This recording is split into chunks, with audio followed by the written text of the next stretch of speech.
Tonic Elite wine shop సోదాల్లో సంచలన విషయాలు బయటపడుతున్నాయి. గత 6 ఏళ్లలో 1000 కోట్లకు పైగా అమ్మకాలు జరిపినట్లు గుర్తించారు. మరోవైపు మిగతా 10 వైన్ షాప్స్ లెక్కలపై జీఎస్టీ ఎక్సైజ్ అధికారులు ఆరా తీస్తున్నారు. వైన్ షాప్ నిర్వాహకుల వెనుక ఉన్న లింకులపై కూడా ఆరా తీస్తున్నారు అధికారులు. పూర్తి వివరాలు త్వరలోనే వెల్లడించనున్నారు.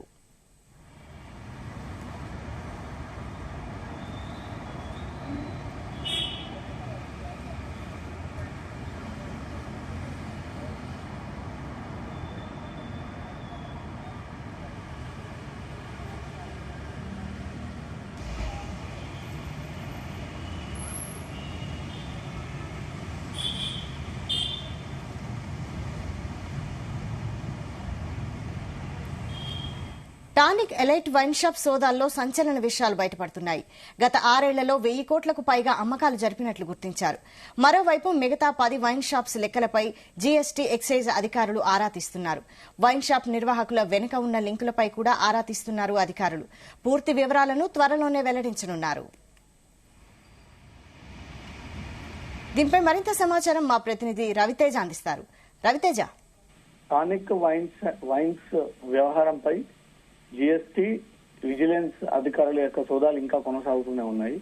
మొత్తం 11 బ్రాంచెస్ లో వీరు ఇన్ని రోజుల పాటు జరిపినటువంటి అక్రమాలు ఏంటి, ఎంత ఎంఆర్పీకి వీళ్ళు మద్యాన్ని కొనుగోలు చేసి దాని విక్రయాలు చేపడతా ఉన్నారు, ఏ దేశం నుంచి ఎక్కువగా ఈ విదేశీ మద్యం చేరుకుంటుంది, అక్కడ ట్యాక్స్ ఎంత పే చేస్తా ఉన్నారు, మధ్యలో ట్రావెలింగ్ ఛార్జెస్ ఎంత పే చేస్తా ఉన్నారు, వీరికి వచ్చిన తర్వాత దాని ఎంఆర్పీని ఏదైనా మారుస్తా ఉన్నారా, అధికంగా ఎంఆర్పీలు అమ్మడానికి గల కారణాలు ఏంటి అనే దానిపై కూడా అధికారులు వీటన్నిటిపైన ఆరా తీస్తా ఉన్నారు.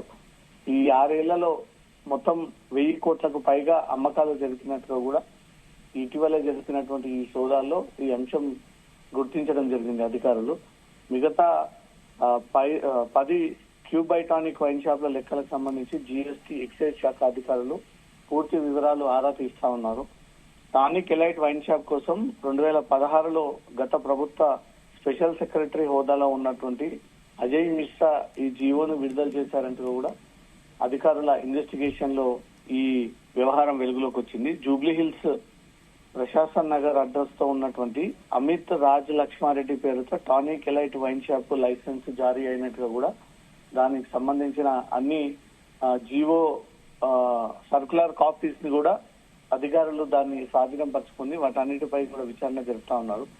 టానిక్ ఎలైట్ వైన్ షాప్ ఇచ్చినటువంటి మినహాయింపుపై దర్యాప్తు చేస్తూ అధికారులు దీనిపైన పూర్తి స్థాయిలో రిపోర్టు రాష్ట్ర ప్రభుత్వానికి ఇచ్చే విధంగా అధికారుల యొక్క సన్నాహాలు కూడా సాగుతూ ఉన్నాయి. గత బీఆర్ఎస్ ప్రభుత్వంలో కీలక వ్యక్తి ఆదేశాలతోనే టానిక్ ఎలైట్ వైన్ షాప్ కి భారీ మినహాయింపులు కూడినటువంటి ప్రత్యేకమైనటువంటి జీవో విడుదల చేస్తారంటూ కూడా అధికారులకు ఈ కొద్ది రోజుల పాటు జరిపినటువంటి ఇన్వెస్టిగేషన్ లో ఈ విషయం వారి నోటీస్ కి రావడము, దానిపైన వీళ్ళు విచారణ జరుపుతున్నట్టు కూడా సమాచారం ఉంటుంది. టానిక్ ఎలైట్ వైన్ షాప్ వెనుక ఉన్న కీలక సమాచారం దర్యాప్తు చేసిన తర్వాత వారిపై చర్యలు తీసుకుంటామంటూ మాత్రం ఎక్సైజ్ శాఖ జీఎస్టీ అధికారులు ఇప్పటికే ఈ విషయాన్ని ఉన్నతాధికారులకు కూడా తెలియజేసినట్టుగా తెలుస్తోంది. నిన్న ప్రత్యేకమైనటువంటి జీవోని కుదిస్తూ ఎక్సైజ్ శాఖ కొంత కీలక ఉత్తర్వులు జారీ చేయడం జరిగింది.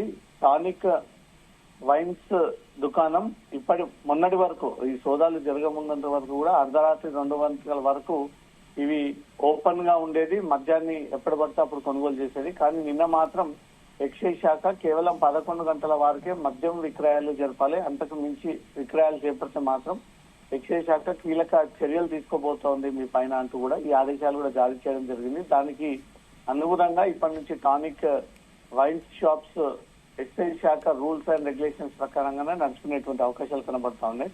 అనేక మంది బీఆర్ఎస్ నాయకులకు చెందినటువంటి వ్యక్తులు దీంట్లో ఇన్వాల్వ్ అయి ఉండడము, గతంలో ఎక్సైజ్ శాఖలో పనిచేసినటువంటి అధికారుల యొక్క పుత్రరత్నాలు దీంట్లో ఇన్వాల్వ్ అయి ఉండడము, ఎక్సైజ్ శాఖ సూపరింటెండెంట్ కూతురు దీంట్లో ఇన్వాల్వ్ అయి ఉండడము, వీరంతా కూడా ప్రభుత్వానికి అత్యంత దగ్గరగా సన్నిహితంగా ఉన్నటువంటి ఒకే వర్గానికి చెందినటువంటి వారందరూ కూడా నేరుగా బీఆర్ఎస్ నాయకుల పేరు పైన ఉంటే అనుమానాలు వస్తాయని వారి అధికారుల యొక్క కొడుకులని కూతుర్లని సీన్లోకి దింపి వారి బినామీల పేర్లతో వీటిని రిజిస్ట్రేషన్ చేసి దాని ద్వారా వీళ్ళు అక్రమంగా చలామణి అవుతా ఉన్నారు. కేవలం టానిక్ రోడ్ నెంబర్ 45 లో ఉన్నటువంటి ఒకే మద్యం దుకాణానికి అనుమతి ఇచ్చారు. ఆ మద్యం దుకాణాన్ని అడ్డు పెట్టుకుని హైదరాబాద్ లో ఇంకో 11 మద్యం దుకాణాలని అక్రమంగా నడిపిస్తా ఉన్నారు. ఇదంతా కూడా ప్రభుత్వ ఖజానాను గండి కొట్టడానికి, ప్రజల నుంచి కోట్లాది రూపాయలుగా డబ్బులు దండుకోవడానికి, అక్కడ విదేశీ మద్యం ఓవర్ రేట్ అమ్ముతా ఉంటుంటే ఇక్కడ మాత్రం ఆ ఎంఆర్పీని మార్చేసి అధికంగా వీళ్ళు ఎంఆర్పీ రేటుకు మించి ఈ మద్యం విక్రయాలు జరుగుతా ఉన్నట్టు కూడా ఇన్వెస్టిగేషన్ లో బయటపడింది. దీనిపై అంతర్గతంగా అధికారికంగా ఎంక్వైరీ సాగిస్తా ఉన్నారు. ఎవరి బీఆర్ఎస్ నాయకుల ఆదేశాల మేరకు ఈ ప్రత్యేక జీవో తీయాల్సి ఉంది. 1000 కోట్ల టర్న్ ఓవర్ కేవలం ఒక్క దుకాణం నుంచే జరిగింది అంటే మిగతా 11 దుకాణాల్లో ఎన్ని వేల కోట్ల మద్యం వీళ్ళు విక్రయాలు జరుపుకుంటారు, ఎవరికి అధికంగా వాటా ఉంది, మొత్తం దీన్ని వెనక నుంచి నడిపించినటువంటి బీఆర్ఎస్ నాయకులు ఎవరు, ప్రభుత్వ అధికారులు ఎవరు, ఐఏఎస్ సైతం దీంట్లో ఇన్వాల్వ్మెంట్ ఉన్నట్టుగా కూడా ఇన్ఫర్మేషన్ అధికారులకు చేరింది. కాబట్టి ఈ కేసులో దర్యాప్తులో భాగంగా ఎవరెవరు ఇన్వాల్వ్ అయి ఉన్నారు, ఎవరు పాత్ర ఏంటి, ఎవరెవరికి ఎంత కమిషన్ వచ్చేది, రెగ్యులర్ గా వచ్చేటువంటి టర్న్ ఓవర్ ఎంత, సంవత్సరం నెల పాటు వీరు తీసుకునేటువంటి ఆదాయం ఎంత అనే వాటన్నిటిపై కూడా రికార్డ్స్ ని పరిశీలిస్తూ అధికారులు ఈ కేసుని పూర్తి స్థాయిలో ప్రభుత్వం దృష్టికి తీసుకెళ్లి ఇది మొత్తం అవకతవకలు, అక్రమాలు, డబ్బులు దొండుకోవడానికి చేసినటువంటి జీవోనే తప్ప దీంట్లో ఎలాంటి ఉపయోగం లేదు అంటూ మాత్రం ప్రభుత్వానికి ఏదైనా నివేదిక ఇస్తే మాత్రం ప్రభుత్వం దీనిపైన సీరియస్ గా వివరించేటువంటి అవకాశాలు ఉన్నాయి. Vaishali. Right, thank you Raviteja.